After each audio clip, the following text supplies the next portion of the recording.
Le tribunal de Manchester s'est tu, tous les regards fixés sur Caroline Levy alors qu'elle défiait le juge Gerald Harrington. Ce tribunal n'est pas un jeu, Madame Levy, railla-t-il, mais elle répliqua avec un sourire glaçant, puis dévoila des preuves l'accusant devant toute la cour. L'avocat de Liberty Vanguard bondit pour protester, la voix tranchante, tandis que Harrington pâlissait, confronté à des documents exposant ses péchés. Alors que le réseau Sentinelle resserrait discrètement son emprise, Caroline avança, chaque mot tel une lame tranchant le voile de la corruption. Avant de plonger dans l'histoire, dites-nous dans les commentaires d'où vous regardez et n'oubliez pas de vous abonner pour ne pas manquer les derniers récits. Dans la salle d'audience, l'atmosphère était empreinte de solennité, les regards du public fixés sur le banc des témoins. Caroline Levy, 27 ans, attachée de presse de la Maison-Blanche, se tenait droite, le regard acéré. Elle avait été convoquée comme témoin clé dans une enquête sur le financement illégal par le super PAC Liberty Vanguard. Les accusations affirmaient qu'elle avait épousé le millionnaire de l'immobilier Nicolas Riccio pour dissimuler des dons anonymes. Vêtue d'un audacieux tailleur rose, Caroline était prête à affronter tout interrogatoire. Des publications sur X la qualifiaient d'opportuniste politique ou d'épouse de millionnaires blanchissant de l'argent, une publication partagée des dizaines de milliers de fois déclarant « Caroline Levy a utilisé Riccio pour légitimer de l'argent sale ». La calomnie répandue par des comptes liés à Liberty Vanguard ébranla la réputation qu'elle avait bâtie pendant des années, de sa campagne au Congrès à son rôle d'attaché de presse. Le juge Gerald Harrington, à la présence autoritaire et aux cheveux argentés, présidait le procès. Connu pour sa stricte surveillance, il faisait toujours passer la loi en premier. Harrington frappa de son marteau, le bruit du bois résonnant comme une lame qui tranche, réduisant tous les murmures au silence. « Le procès commence », annonça-t-il, la voix grave et mesurée, comme un roi donnant des ordres dans sa cour. Il s'assit, son regard balayant la salle, s'arrêtant sur Caroline. Un léger sourire froid effleura ses lèvres, une pointe de dédain. « Caroline Levy », commença-t-il, sa voix délibérée, chaque mot pesé comme une flèche. « Ce tribunal exige votre témoignage concernant les allégations de financement illégal par le super PAC Liberty Vanguard. J'espère que vous comprenez que dans cette salle d'audience, on exige des preuves vérifiables en vertu de la règle 83 des règles fédérales de la preuve, et non des histoires sentimentales enjolivées pour polir votre réputation. » La moquerie, faisant allusion aux rumeurs selon lesquelles elle avait épousé Riccio pour de l'argent, suscita des murmures dans la salle d'audience. Un journaliste au fond de la salle tapait frénétiquement, envoyant un message « Harrington vise Levy, son mariage ». Certains spectateurs ricanèrent doucement, leurs yeux sceptiques fixés sur Caroline comme s'ils étaient d'accord avec le portrait que Liberty Vanguard faisait d'elle comme d'une opportuniste. Jasmine Carter, une journaliste d'investigation dans la foule, interrompit sa prise de notes, ses yeux pétillants d'indignation, mais Caroline ne laissa pas le sarcasme la décourager. Elle serra les poings, son visage calme. Elle était habituée aux doutes concernant son mariage avec Riccio, de 32 ans son aîné, mais être publiquement mise en cause lors d'un procès était un autre défi. Elle saisit le pupitre des témoins, sentant son cœur battre, non pas par peur, mais par le feu de la détermination qui brûlait en elle. « Votre honneur, » répondit-elle, la voix claire et ferme. « Je suis ici pour fournir des preuves des transactions illégales de Liberty Vanguard, pas pour répondre aux rumeurs qu'ils ont répandues pour me discréditer. » Elle marqua une pause, les yeux fixés sur Harrington comme pour lui faire sentir le poids de la vérité. « J'ai des courriels, des reçus de virements et des enregistrements prouvant que Liberty Vanguard a canalisé des millions de dollars par le biais de sociétés écrans comme Granite Holdings LLC pour corrompre des fonctionnaires. La Cour souhaite-t-elle que je les présente maintenant ?» Harrington plissa les yeux, le sourire moqueur revenant, plus acéré, plus venimeux. « Madame Levy, » interrompit-il, le ton dégoulinant de supériorité, comme un professeur réprimandant une élève. Ce tribunal n'a pas de temps à perdre avec les pitreries dramatiques d'une jeune femme qui pense pouvoir acheter de la crédibilité avec l'argent de son mari. Il se pencha en avant, son regard tel une lame tranchant la confiance de Caroline. « Vous parlez de preuves, alors montrez-les-nous au lieu de compter sur la générosité de M. Riccio pour impressionner. » La pique, insinuant directement que son mariage était une transaction financière, suscita davantage de murmures.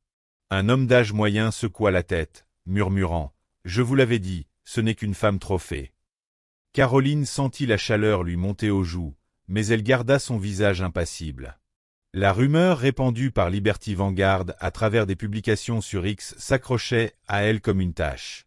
Une publication intitulée « Caroline, de la Maison-Blanche à l'argent sale » affirmait qu'elle avait utilisé Riccio pour blanchir des fonds, accompagnée de commentaires vicieux comme « Elle a vendu sa réputation à un millionnaire » ou « Faux mariage pour couvrir des crimes ».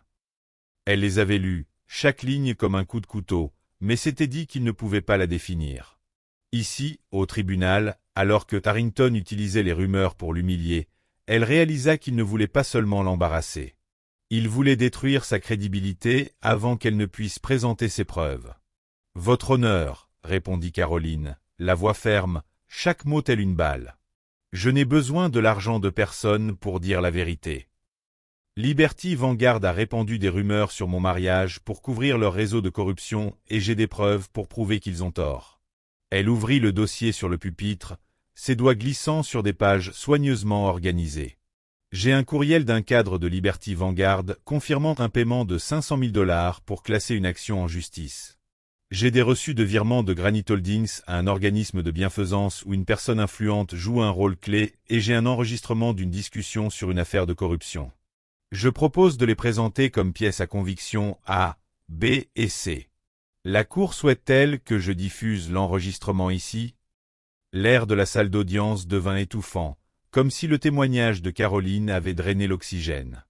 Jasmine Carter, le stylo suspendu au-dessus du papier, hocha légèrement la tête, les yeux pétillants de soutien. Rosa Delgado, une résidente âgée tenant une pancarte « Justice pour Manchester », serra la main de sa voisine, murmurant « Elle va le faire ». Mais Harrington ne laisserait pas Caroline prendre facilement le dessus. Il frappa de son marteau, le bruit résonnant comme le tonnerre, et se leva, sa grande silhouette projetant une ombre sur le banc des témoins. « Madame Levy » aboya-t-il, la voix tremblant de colère mais enveloppée d'un vernis juridique raffiné. « Ce tribunal n'est pas une scène pour une jeune fille naïve comme vous qui joue à des jeux politiques, se cachant derrière la générosité de votre mari pour attirer l'attention. » La moquerie, visant à nouveau la rumeur de mariage, déclencha une tempête de murmures. Un journaliste tapait rapidement « Messing ». Harrington appelle Levy une marionnette de son mari. Mais Caroline sentit que sa colère était un signe de peur. La peur que ses preuves n'exposent tout. Harrington n'en avait pas fini.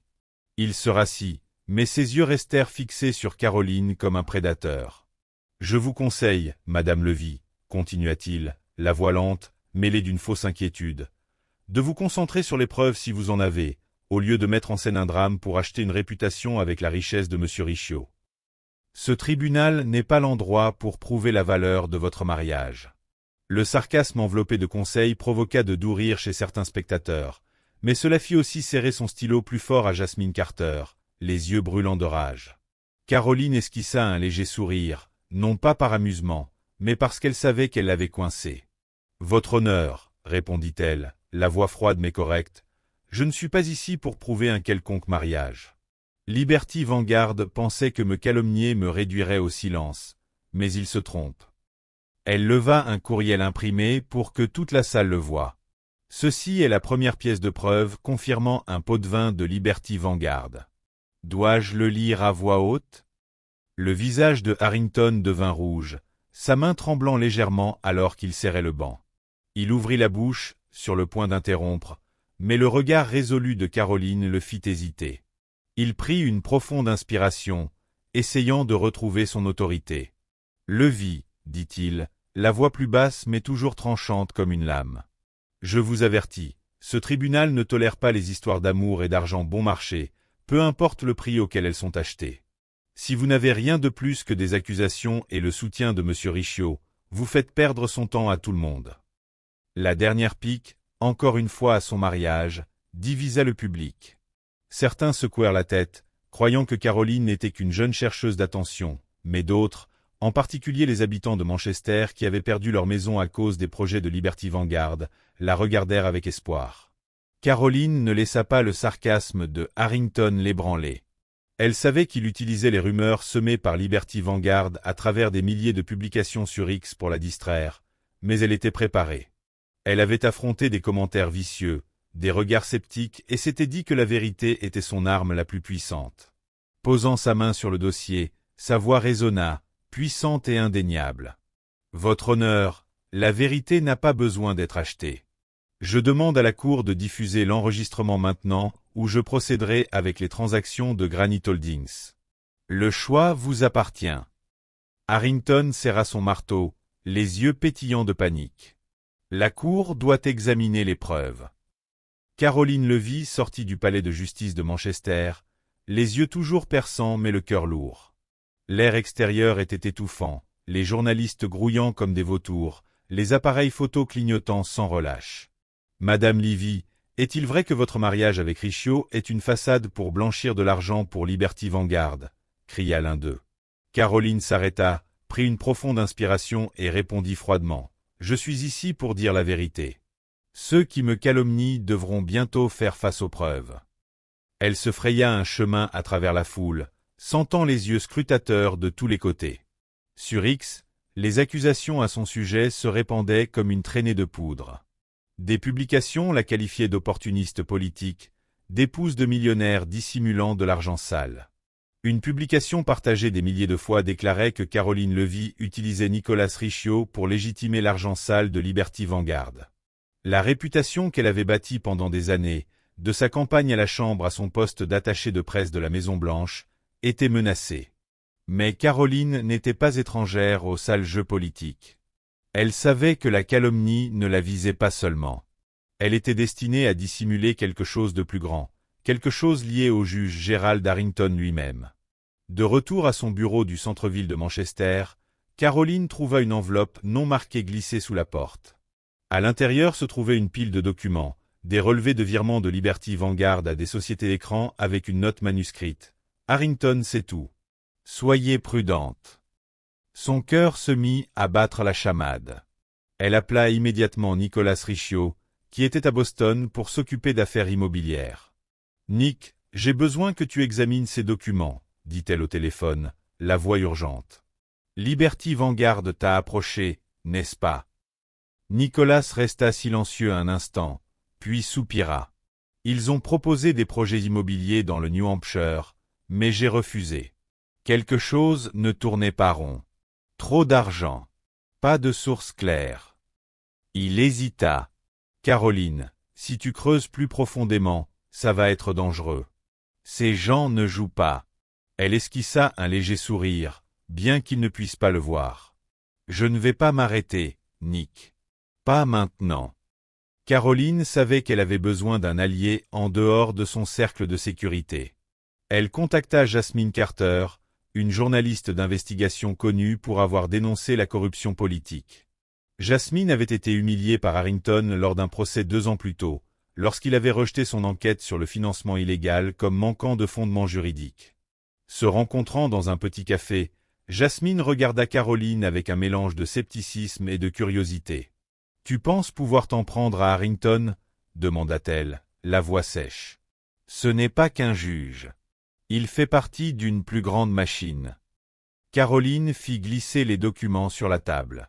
« J'ai des preuves que Liberty Vanguard a versé de l'argent aux entreprises de Harrington, mais j'ai besoin de ton aide pour creuser plus profondément. » Jasmine parcourut les pages, les sourcils froncés. « Si c'est réel, dit-elle, nous sommes face à un réseau de corruption interétatique. » Caroline acquiesça, les yeux pétillants. « Alors commençons. » Elle savait que chaque pas en avant la poussait plus près du bord, mais reculer n'était pas une option. Caroline Levy était assise dans l'appartement exigu de Jasmine Carter. La lumière d'une lampe de bureau éclairait les documents anonymes éparpillés sur la table en bois abîmé. Des relevés de virements de Liberty Vanguard à des sociétés écrans étaient dispersés. Chaque numéro était un indice d'un secret plus sombre. Caroline pointa du doigt une société, Granite Holdings LLC, enregistrée au nom d'un avocat obscur mais lié à un compte bancaire aux îles Caïmans. « J'ai fait des recherches, » dit-elle, la voix basse mais perçante. Granite Holdings effectue des virements réguliers à un organisme de bienfaisance et Harrington siège à son conseil d'administration. Les lunettes de Jasmine glissèrent sur son nez alors qu'elle examinait les documents, son doigt s'arrêtant sur une transaction de 2 millions de dollars. « Ce n'est pas qu'un financement politique, » murmura-t-elle, la voix teintée de prudence. « C'est du blanchiment d'argent à grande échelle. Elle leva les yeux, le regard acéré comme des couteaux. Harrington ne peut pas faire ça tout seul. Un juge, même puissant, a besoin d'alliés. Des politiciens, des hommes d'affaires, peut-être même la police. Caroline acquiesça, un poids lourd se posant sur sa poitrine. Elle savait qu'elle touchait à un vaste réseau de corruption et que chaque découverte la rapprochait d'une ligne dangereuse. Pour vérifier les informations, Caroline et Jasmine décidèrent de rencontrer David Walsh, un ancien employé de campagne de Liberty Vanguard. Ils convinrent d'un rendez-vous dans un parc isolé à la périphérie de Manchester, où les ombres des arbres masquaient les lampadaires, créant une impression d'isolement. David, un homme d'âge moyen aux cheveux poivre et sel, apparut dans une veste usée, les yeux constamment en mouvement comme s'il avait peur d'être suivi. « Je ne travaillais que dans les coulisses, » dit-il, la voix tremblante. « Mais j'ai vu comment ils opéraient. Liberty Vanguard ne se contentait pas de financer des campagnes. Ils achetaient des décisions et Harrington était leur plus gros bénéficiaire de pots de vin. » Caroline échangea un regard avec Jasmine, le cœur battant la chamade. « Avez-vous des preuves concrètes ?» demanda-t-elle, la voix calme mais insistante. David sortit une petite clé USB de sa poche, la faisant glisser sur le banc de bois humide. Des courriels, des reçus de virement, un enregistrement. Harrington a accepté de classer une action en justice contre Liberty Vanguard pour un demi-million de dollars. Il baissa la tête, la voix s'adoucissant. « Je suis parti parce que ma conscience ne pouvait pas le supporter. Mais si ça se sait, ils me traqueront. » Caroline sentit la peur dans chaque mot que David prononçait et une partie d'elle trembla, non pas de peur, mais en réalisant le poids de la responsabilité qu'elle portait.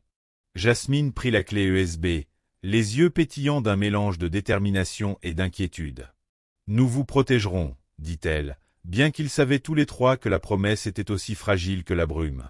Caroline posa une main sur l'épaule de David, la voix douce mais ferme. « Vous avez fait ce qu'il fallait.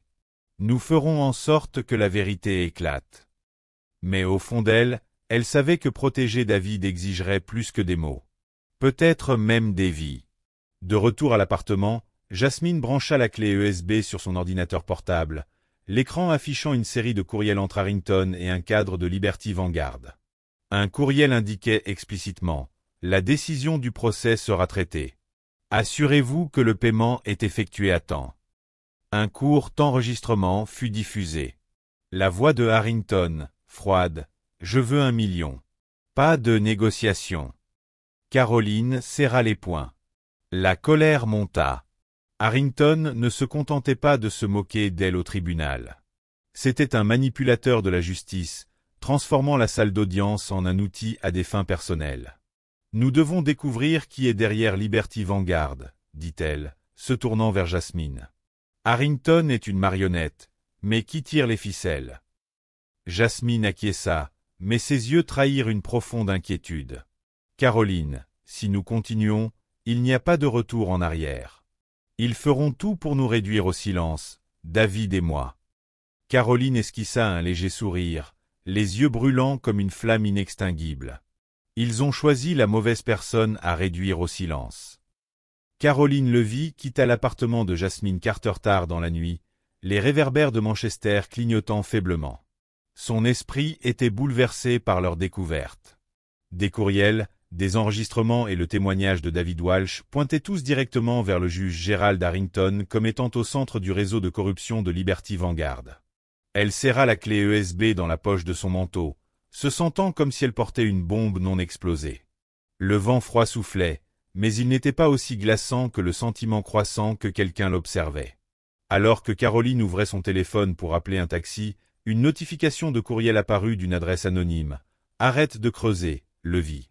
Tu ne sais pas à qui tu t'attaques. » Une photo d'elle quittant le palais de justice cet après-midi était jointe. Prise d'un angle caché. Son cœur battit la chamade, mais elle se força à rester calme.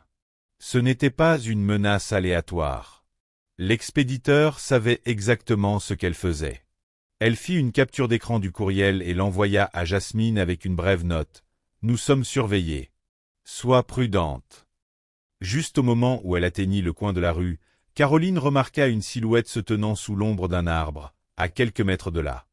Le réverbère illumina le visage émacié et les yeux froids de Lucas Kane, un ancien agent de sécurité connu pour travailler avec des organisations politiques louches.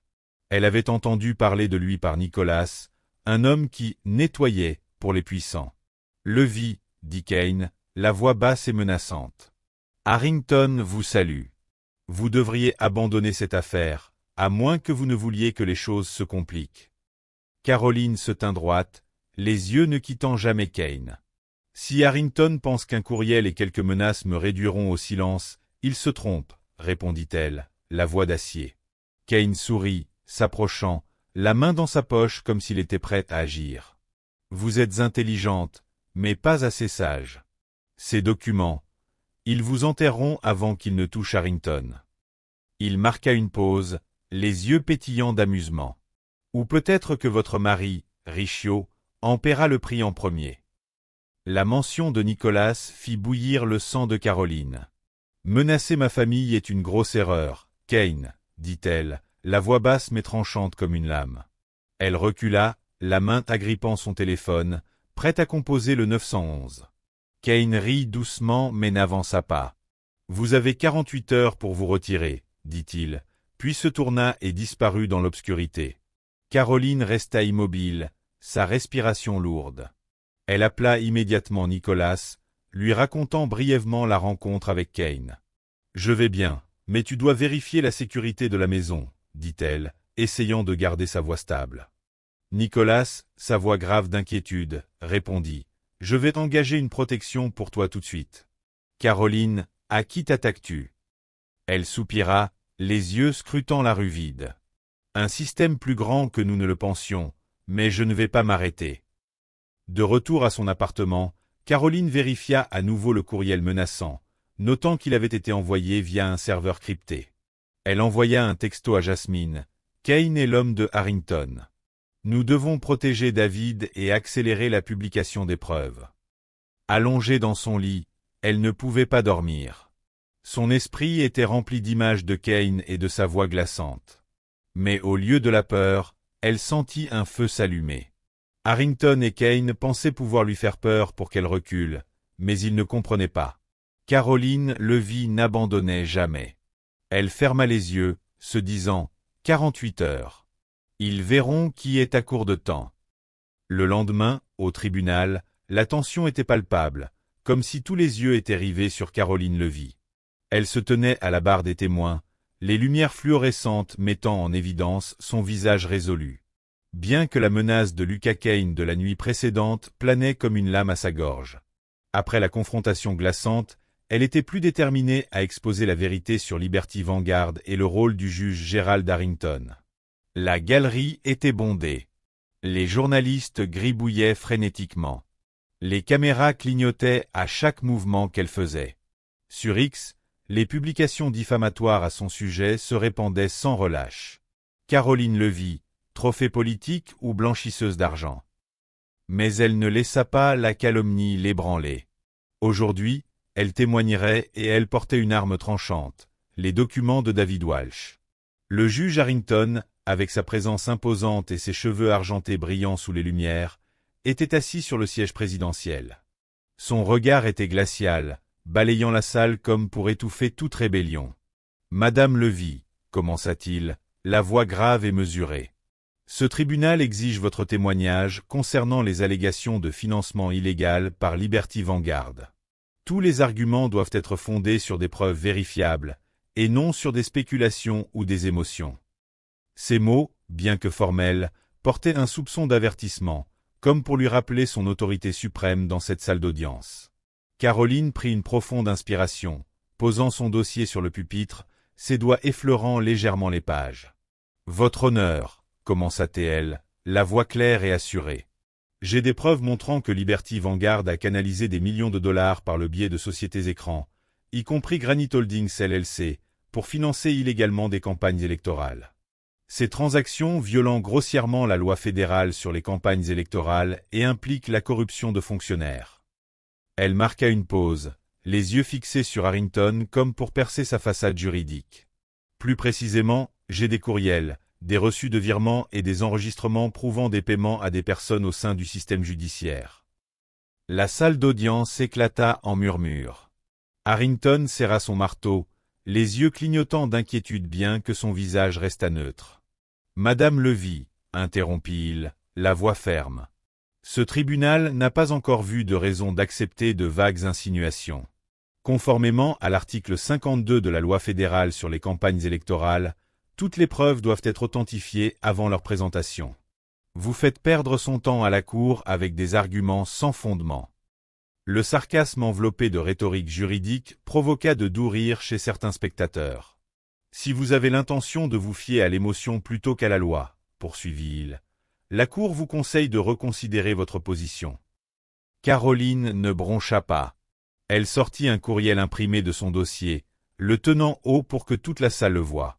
« Il s'agit d'un courriel entre un cadre de Liberty Vanguard et une personne étroitement liée au système judiciaire, dit-elle, la voix tranchante comme une lame.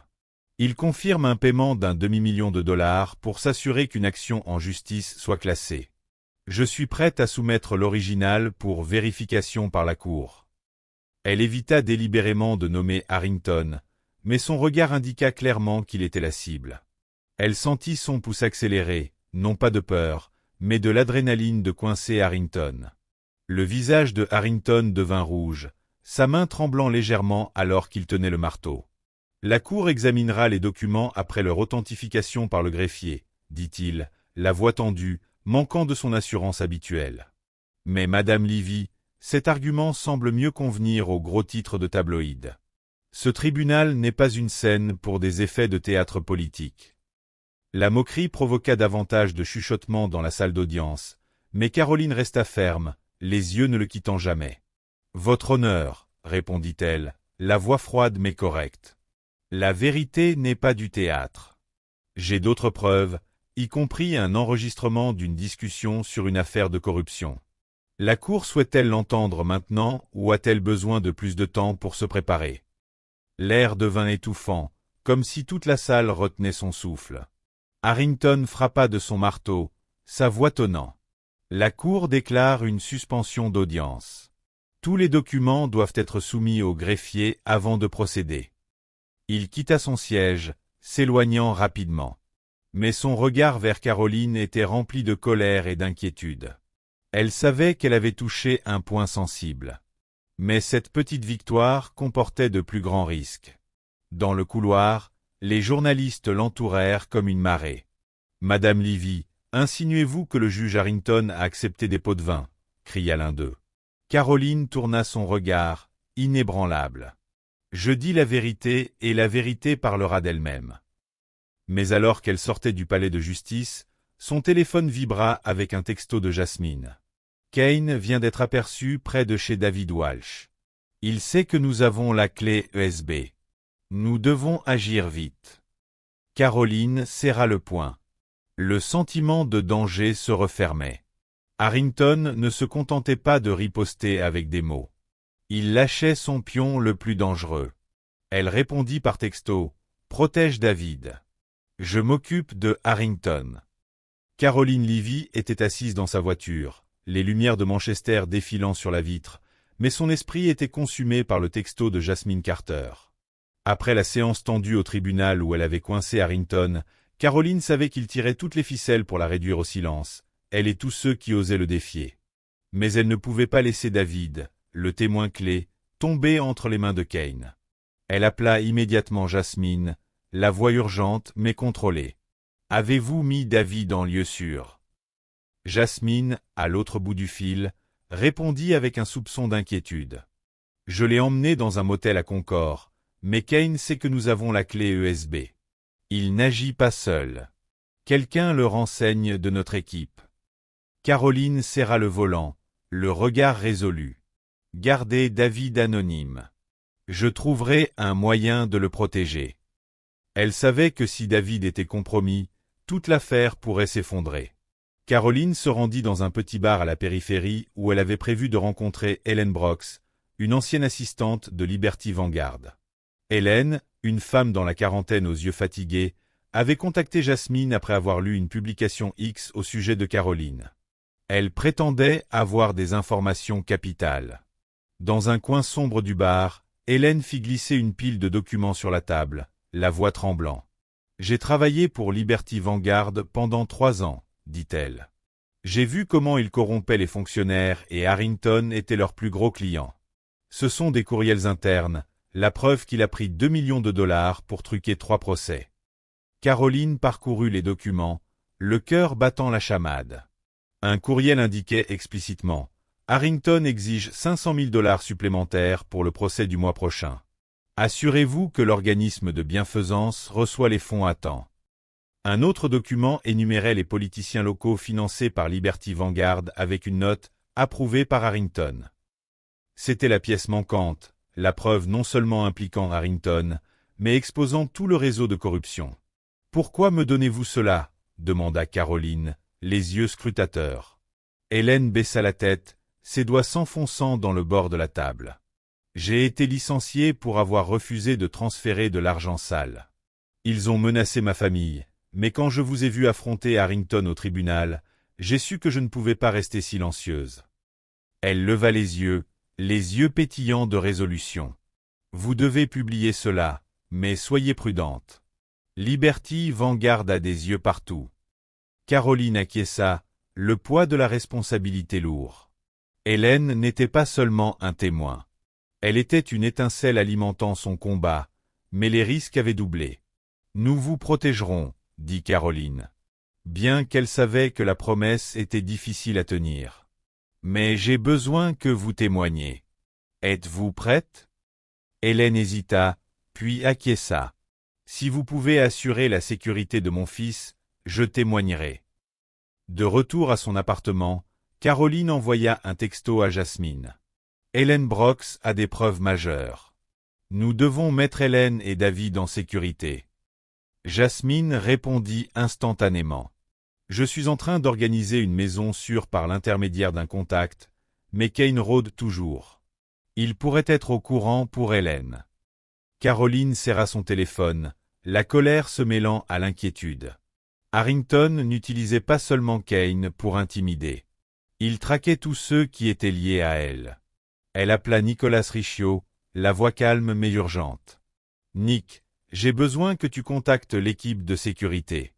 Hélène et David sont en danger. » Nicolas, sa voix grave d'inquiétude, répondit. « Je vais envoyer des gens tout de suite, mais Caroline, tu prends trop de risques. Si Harrington sait ce que tu as, tu vas devenir une cible aussi. » Caroline esquissa un léger sourire, regardant par la fenêtre sombre. « Je suis une cible depuis que j'ai mis les pieds dans ce tribunal. » Après avoir raccroché, Caroline ouvrit son ordinateur portable, examinant les documents d'Hélène. Une ligne de courriel la fit frissonner. « Sentinelle exige une accélération. Harrington doit faire table rase avant le prochain procès. » Sentinelle n'était pas seulement le cerveau. Ils ordonnaient à Harrington d'agir vite. Elle envoya un texto à Jasmine. « Kane est dirigé par Sentinelle. Nous devons trouver cette personne avant qu'elle ne frappe. » Mais alors qu'elle se levait, son regard fut attiré par une silhouette à l'extérieur de sa fenêtre. Kane. Ou juste une illusion d'optique. Elle tira les rideaux, le cœur battant la chamade. Harrington et Sentinelle se rapprochaient, mais elle se dit « Ils veulent la guerre, je leur donnerai une bataille. » Elle serra la clé USB, prête pour le prochain procès où elle défendrait non seulement la vérité, mais sa propre vie. Caroline Levy était assise dans une petite salle de réunion à la périphérie de Manchester. Les lumières fluorescentes projetaient des ombres sur les visages tendus. La coupure sur sa main, une marque de l'attaque de Lucas Kane la nuit précédente, pulsait encore, mais elle la cachait sous la manche de son blazer. Devant elle se trouvait un nouveau groupe d'alliés. Jasmine Carter, la journaliste d'investigation au regard perçant, Sarah Neuan, une jeune avocate spécialisée dans le financement de campagne, et Marcus Tatt, un militant communautaire qui avait mené des manifestations anticorruption. Ils s'étaient réunis pour se préparer à exposer les preuves contre le juge Gerald Harrington et le réseau de Liberty Vanguard, mais la nouvelle de Kane traquant David Walsh et Hélène Brooks pesait lourd. Caroline plaça les documents d'Hélène sur la table à côté de la clé USB de David. « Nous avons des courriels, des enregistrements et une liste de politiciens payés par Liberty Vanguard, » dit-elle, la voix basse mais ferme. « Harrington n'a pas seulement accepté des pots de vin. Il a truqué des procès pour protéger ce réseau, et quelqu'un appelé Sentinelle est derrière tout ça. Sarah parcourut les documents, les sourcils froncés. C'est explosif, dit-elle. Mais Harrington ne nous laissera pas le publier facilement. Kane est un signe qu'il est désespéré. Jasmine acquiesça, ouvrant son ordinateur portable pour montrer les publications X. Le public est divisé, dit-elle, pointant l'écran. Une publication avec des milliers de partages qualifiait Caroline de héros contre la corruption. Une autre, clairement d'un faux compte, la calomniait comme une opportuniste utilisant le mariage pour blanchir de l'argent. Nous devons façonner le récit, souligna Jasmine. Publier les preuves maintenant pourrait faire basculer l'opinion publique. Marcus, sa voix grave et résonnante, ajouta. La communauté de Manchester est prête à se mobiliser. Beaucoup ont été écrasés par les projets immobiliers de Liberty Vanguard. Ils ont juste besoin d'une étincelle. Caroline acquiesça, le poids de la responsabilité lourd. Elle savait qu'exposer les preuves aurait des conséquences, non seulement pour elle-même, mais pour tous ceux qui étaient assis autour de la table. Mais elle était prête. Nous publierons tout, dit-elle, la voix ferme. Mais nous devons protéger David et Hélène. Nous ne pouvons pas les laisser tomber entre les mains de Kane. Sarah hocha la tête, les yeux pétillants de détermination. J'ai un contact à Washington. Un ancien agent de la CIA qui peut nous aider à les mettre en sécurité. Jasmine sourit, un soupçon de soulagement dans ses yeux. Alors faisons-le. Faisons tomber Harrington et Sentinelle. Alors qu'ils finalisaient leur plan, le téléphone de Caroline sonna. C'était Nicolas. Caroline, dit-il, la voix urgente. Il y a eu une effraction à la maison sûre. Ils ont pris Hélène. Caroline sentit le sang se glacer dans ses veines. « Et David » demanda-t-elle. « Il va bien » répondit Nicolas. « Mon équipe l'a mis en sécurité, mais nous devons faire vite. Harrington devient fou. » Caroline ferma les yeux, la colère et la peur se battant en elle. Ils avaient Hélène. Et ils savaient qu'elle avait les preuves. Elle ouvrit les yeux, son regard se posant sur ses alliés. « Ils ont Hélène » dit-elle. Nous n'avons plus le choix. Nous devons publier maintenant. Le lendemain matin, Caroline, Jasmine, Sarah et Marcus se sont tenus devant une foule de journalistes et de militants devant le palais de justice de Manchester. Des pancartes disaient « Justice pour Manchester » et « Faites tomber Harrington ». L'atmosphère était électrique. Caroline prit la parole, sa voix résonnant dans la rue. Aujourd'hui, nous sommes ici pour exposer la vérité. Nous avons des preuves que le juge Gerald Harrington et Liberty Vanguard se sont livrés à la corruption, au blanchiment d'argent et à la trucage de procès. Elle fit un signe à Jasmine, qui commença à distribuer des copies des documents. Les journalistes se sont précipités pour les obtenir, leurs appareils photo cliquetant sans relâche. Alors que les preuves se répandaient, la foule commença à scander. « Justice! Justice !» Caroline leva la main, les faisant taire. Mais ce n'est pas tout. Nous avons également des preuves qu'il y a une personne encore plus puissante derrière Harrington, une personne que nous connaissons seulement sous le nom de Sentinelle. Elle marqua une pause, ses yeux balayant la foule. Nous ne savons pas qui est Sentinelle, mais nous savons qu'ils sont prêts à tout pour protéger leur réseau. Soudain, il y eut une agitation à l'arrière de la foule. Des sirènes hurlaient alors que des voitures de police se précipitaient sur les lieux. Des policiers en uniforme se sont précipités à travers la foule, se dirigeant directement vers Caroline et ses alliés. « Madame Levy, vous êtes en état d'arrestation, » dit un policier, la voix froide. « Vous êtes accusée d'obstruction à la justice et de diffusion de fausses informations. » Caroline regarda ses alliés, la confusion et l'inquiétude se lisant sur leurs visages. Elle savait que c'était Harrington. Il essayait de la réduire au silence avant qu'elle ne puisse révéler la vérité sur Sentinelle.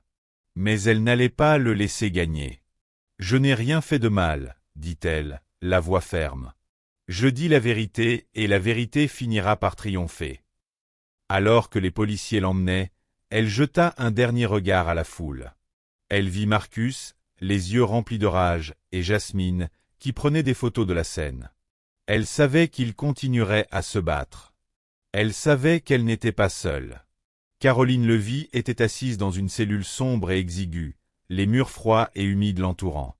L'odeur de moisi et de désinfectant lui piquait les narines. Ses mains étaient menottées et son cœur battait la chamade. Elle ne savait pas ce qui allait lui arriver. Elle ne savait pas si elle reverrait un jour Nicolas ou ses amis. Mais elle savait qu'elle ne pouvait pas abandonner. Elle devait continuer à se battre pour la vérité, même si cela signifiait y perdre sa vie. Soudain, la porte de sa cellule s'ouvrit et un policier entra. « Madame Levy, vous avez un visiteur, dit-il, la voix sans émotion. » Caroline se leva, se demandant qui cela pouvait être. Elle fut conduite dans une petite salle d'interrogatoire où elle vit Nicolas assis à une table. Il se leva et la prit dans ses bras. « Caroline, mon amour, » dit-il, la voix remplie d'inquiétude. « Ça va. » Caroline hocha la tête, les larmes lui montant aux yeux. « Je vais bien, Nick. Mais je suis inquiète. Harrington essaie de me faire taire. » Nicolas lui prit le visage entre ses mains. « Je ne le laisserai pas te faire de mal, Caroline. Je vais tout faire pour te sortir d'ici. » Alors qu'il parlait, la porte de la salle d'interrogatoire s'ouvrit et un homme entra. C'était un homme grand et mince aux cheveux argentés et aux yeux froids. C'était le juge Gerald Harrington. Caroline le regarda, la haine bouillonnant en elle. « Que voulez-vous, Harrington ?» demanda-t-elle, la voix tremblant de colère. Harrington sourit, un sourire froid et menaçant. « Je suis juste venu vous rendre visite, Madame Levy. Je voulais vous dire que vous avez perdu. Vous n'avez aucune chance de me faire tomber. » Caroline rit, un rire amer et moqueur. « Vous avez tort, Harrington. Je ne vous laisserai pas gagner. Je vais exposer la vérité, même si cela signifie y perdre ma vie. » Harrington secoua la tête. « Vous êtes une folle, Madame Levy. Vous ne savez pas à qui vous vous attaquez. » Il se tourna vers Nicolas. « Et quant à vous, Monsieur Richiot, je vous conseillerais de dire à votre femme d'abandonner. Sinon, il y aura des conséquences. » Nicolas serra les poings, la rage se lisant sur son visage. « Ne menacez pas ma femme, Harrington, » dit-il, la voix basse et menaçante. « Sinon, vous le regretterez. » Harrington rit. « Je ne suis pas effrayé par vos menaces, Monsieur Richiot. Je suis le juge Gerald Harrington.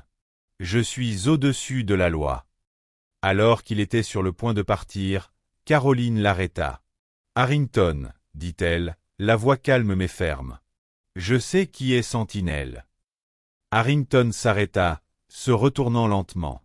Son visage était pâle. « Quoi ?» demanda-t-il, la voix tremblant légèrement. Caroline sourit. « Je sais que Sentinelle est l'avocat de Liberty Vanguard, David Sterling. » Les yeux de Harrington s'écarquillèrent de choc et de peur.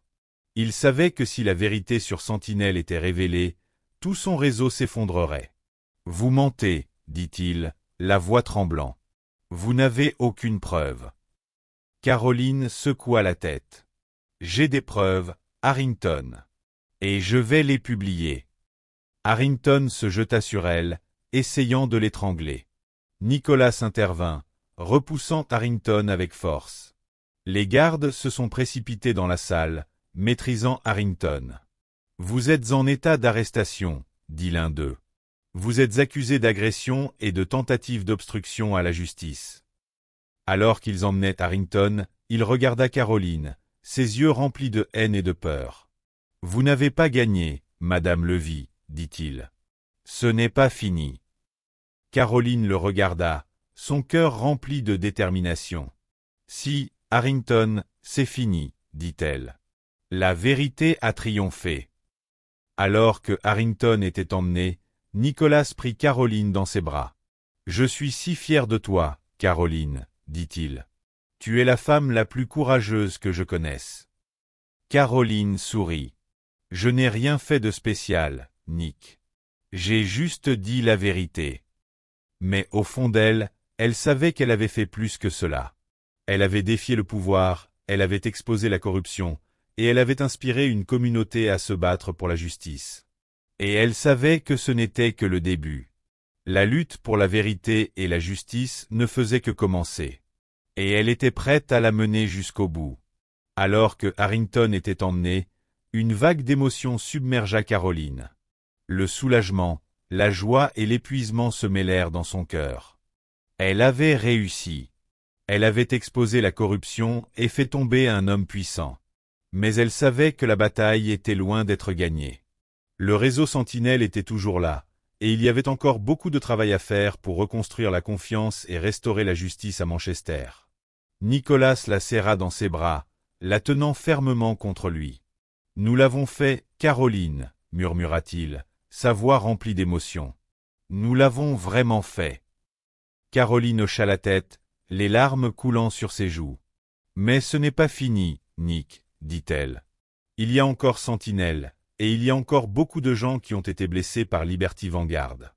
Nous devons continuer à nous battre. » Nicholas l'embrassa tendrement. « Je suis avec toi, Caroline, » dit-il. « Je serai toujours avec toi. Nous allons nous battre ensemble. » Alors que Caroline et Nicholas quittaient le palais de justice, ils furent accueillis par une foule de partisans. Des gens scandaient son nom, brandissant des pancartes et applaudissant. Caroline fut touchée par l'effusion de soutien. Elle réalisa qu'elle n'était pas seulement en train de se battre pour elle-même. Elle se battait pour ces gens, pour leur communauté, pour leur avenir. Jasmine, Sarah et Marcus les rejoignirent, leurs visages rayonnant de joie et de fierté. « Tu as été incroyable, Caroline, » dit Jasmine, la prenant dans ses bras. « Tu as changé Manchester pour toujours. » Caroline sourit. « Nous l'avons fait ensemble, » dit-elle. « Nous avons tous changé Manchester. » Alors qu'ils se tenaient là, entourés de leurs partisans, Caroline sentit un sentiment de puissance et d'espoir grandir en elle. Elle savait que la route à venir serait difficile, mais elle savait aussi qu'ils pouvaient y arriver. Ils avaient la vérité de leur côté, et ils avaient le soutien de leur communauté. Et avec cela, ils pouvaient accomplir n'importe quoi. Dans les jours qui suivirent, la nouvelle de la chute de Harrington et de l'arrestation de David Sterling, l'avocat de Liberty Vanguard et le mystérieux Sentinelle, se répandit comme une traînée de poudre. Les gens de Manchester célébrèrent, et un sentiment de soulagement et d'espoir emplit la ville. Mais Caroline et ses alliés savaient qu'il y avait encore beaucoup de travail à faire. Ils créèrent un fonds, le Fonds de Justice Livy, pour aider les personnes qui avaient été blessées par les actions de Liberty Vanguard. Ils firent pression sur les autorités pour qu'elles enquêtent sur tous les politiciens et hommes d'affaires qui avaient été impliqués dans le réseau de corruption. Et ils travaillèrent à reconstruire la confiance dans le système judiciaire. Le travail fut long et difficile, mais Caroline et ses alliés ne se découragèrent jamais. Ils savaient qu'ils se battaient pour une cause juste, et ils étaient déterminés à voir la justice rendue. Au fil du temps, Manchester commença à guérir.